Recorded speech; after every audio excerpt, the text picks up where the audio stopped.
Steppin, Marcus J. Ain't no half stepping with Marcus J. That was the lovely Donna Summers giving us the last song of the night. Safe to say she the queen of disco? The queen of disco. Safe to say. Safe to say. Last Dance. Queen of disco, Donna Summer, who left us too soon last Thursday. She left us. And I definitely wanted to take an opportunity to pay homage to the three musicians that we lost this past week with the passing of go-go legend Chuck Brown, with the passing of BG Robin Gibb, and of course the passing of the lovely You just did a disco. Don Cornelius. Did I really?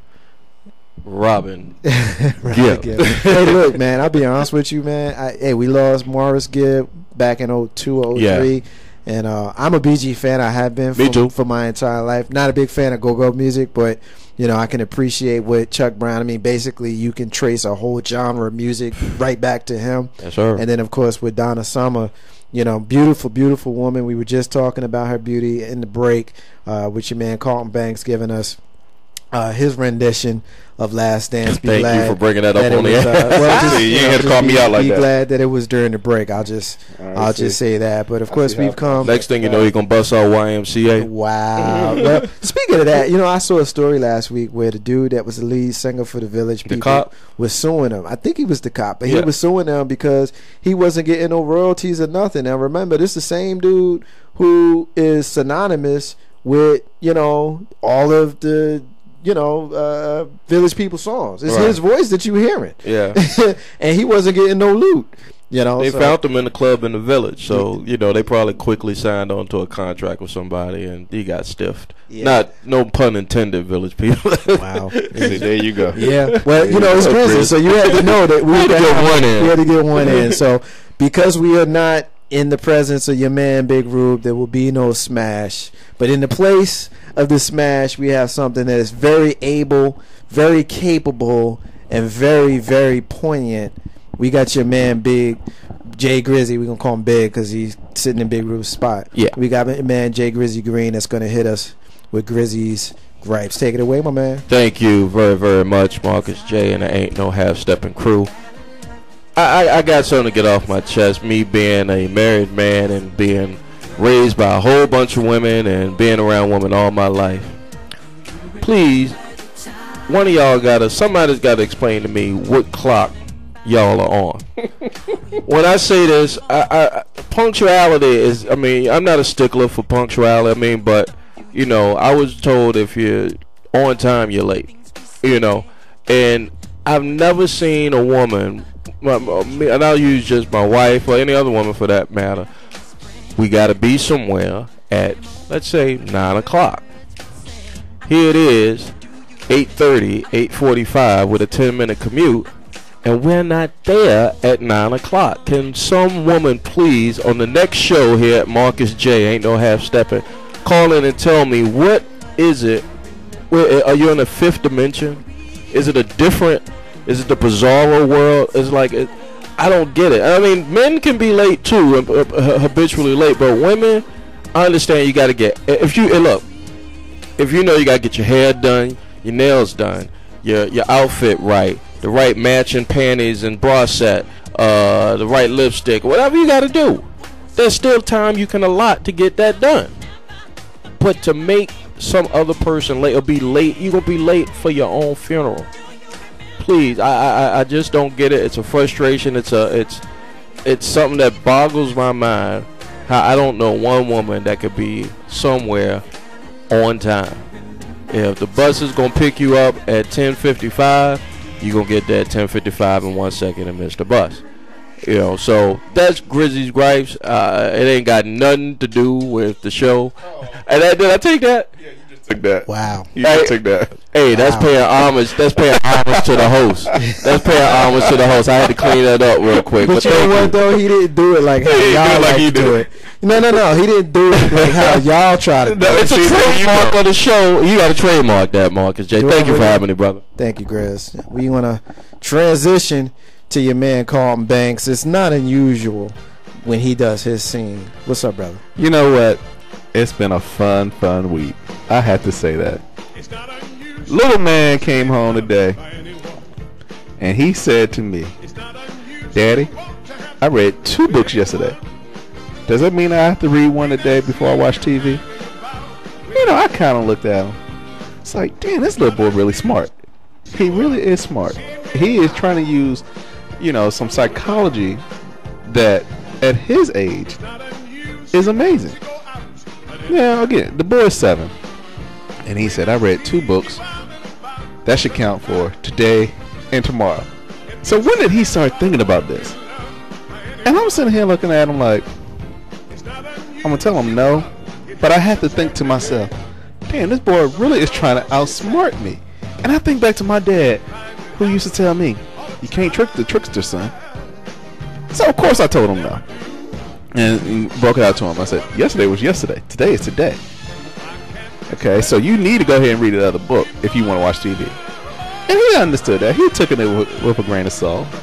Went right in the cabinet, pulled out his book, started reading it.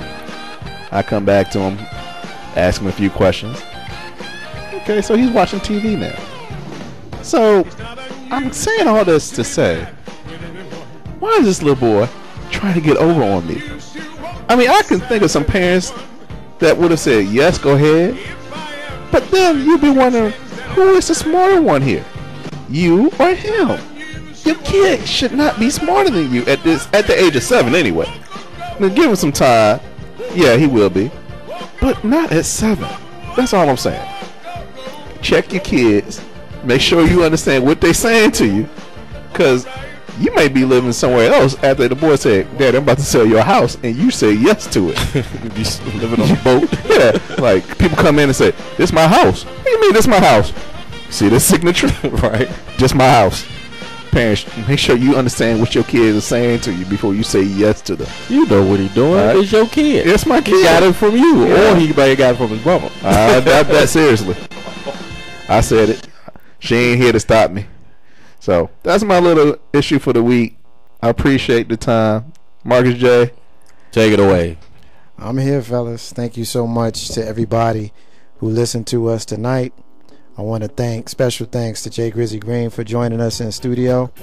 I want to thank K-Dub for always calling in, giving us the NBA. I want to thank Big Rube for calling in his absence. Generally, when I'm away, unfortunately, when I'm away, I'm not always able to call in. But, of course, Big Rube didn't allow that to be an issue. And so even though he wasn't here physically, he was here in spirit. So I would appreciate him for doing that. I want to thank everybody that hit us up on the Facebook page today. We had 30 new likes today. 30 new likes today. I want to thank every single one of you who liked the Ain't No Half Steppin' with Marcus J page. Everybody that's listening tonight, I want a special thanks to my good dear friend Renee, who called in from Jersey City. Please show her some love in her endeavors. Her information is now up on my Facebook page, so please take a look and show her some love. As you listen to the legend sing to you in the background, Could You Be Loved, your man Bob Marley, I want to kind of go into my point here and share just a few thoughts, starting off with some lines right from one of his songs. Don't you look at me so smug and say I'm going bad. Who are you to judge me and the life that I live? I know that I'm not perfect and that I don't claim to be. So before you point your finger, be sure your hands are clean. That's from the first line of the first song sung by the legendary prophet, poet, singer, and revolutionary Bob Marley, who I end every segment of the week with a song playing in the background. Of course, he was far from perfect. His philandering ways and exploits are well documented.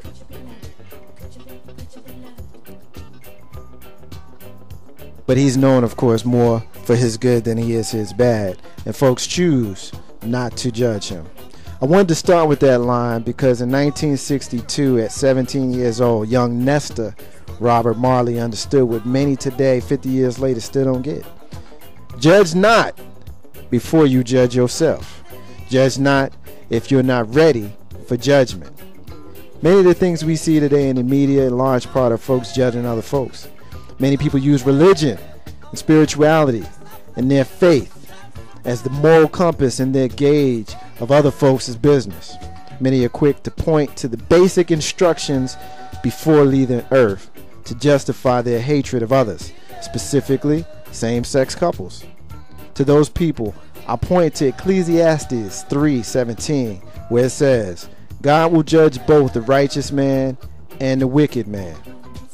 Now, we know everyone will have their own interpretation of the so-called holy books, but I don't know anyone that could take that line and interpret any other way other than what it says. So what do? Choose when it applies?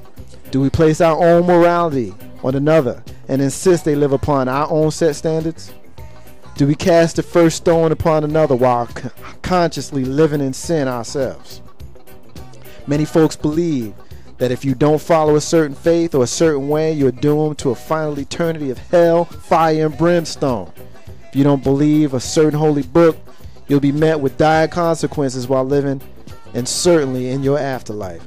Now, while I respect folks' right to live how they choose to live and believe how they choose to believe, I will say this: you should not put what you feel on another.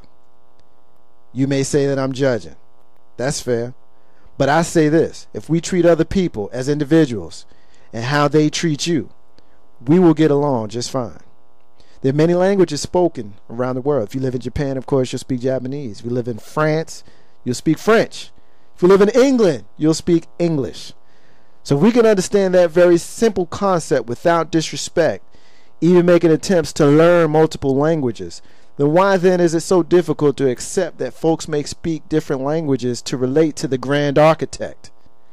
Why would it be so difficult for any religion to accept that another religion has a different way of communicating with the Creator that works for him or her? Is it really easier to assume that our way is the only way and to denigrate others?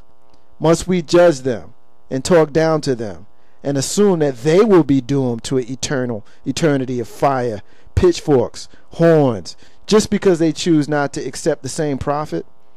Is it very possible that the other way is just as good as your way? I have this fight with Mrs. J all the time.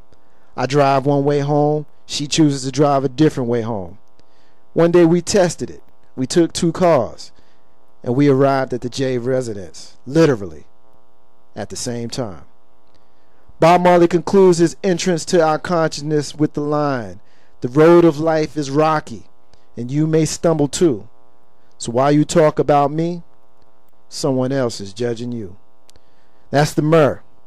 Marcus's unrelated rant that ain't got nothing to do with what we talking about here tonight. It's the end of the show. Once again, I want to thank everybody that joined us. I want to say peace to all the squares and stars. And at the end of the day, you are who you are, but your person next to you, they are who they are. In the words of Bob Marley, in the abundance of water, the fool is thirsty. Ain't no half stepping. Marcus J. We'll be back next week. Peace. Peace.